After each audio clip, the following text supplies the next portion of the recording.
بما اننا في فترة الاجازة الكروية، خلونا نتكلم عن ترند اليوم. رصيد مها الصغير اللي اتكشف.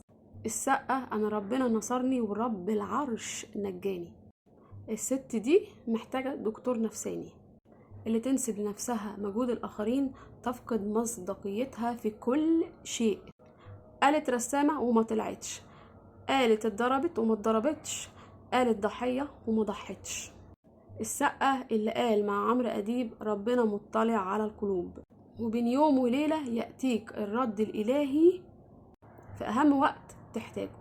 فين النسويات اللي قرفونا وصدعونا بالدفاع عنها وإنها يا عيني مسكينة واستحملت كتير، والسقة عطلها ويا عيني يعني قضى على موهبة الجبارة.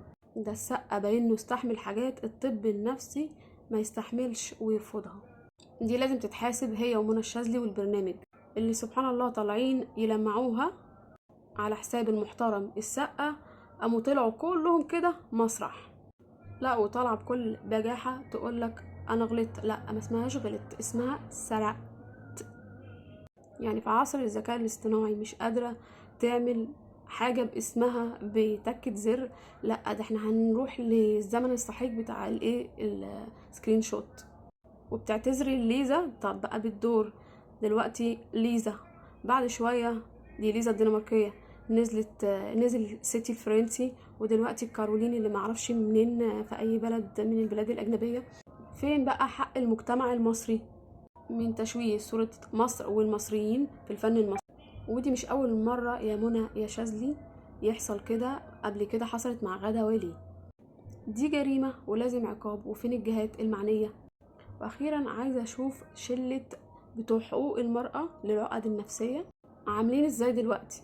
انا عايزة اطلب منكم طلب، نرجع للورا شوية كام سنة كده، يجي 5 سنين، هنلاقي السقة اللي كل الوسط بيحبه فجأة بيتم محاربته، وده تزامنا مع بداية خلافاته الزوجية. ده ما يقولناش حاجة؟ مين الفاعل، او بمعنى ادق مين الفاعلة؟ والله اعلم. ده لو كان السقة هو اللي سرق اللوحات كان زمان الدنيا اتقلبت عليه. المهم، لقد نصرك يا سقة الله بالعوض الإلهي بأسرع مما تتصور ونتصور.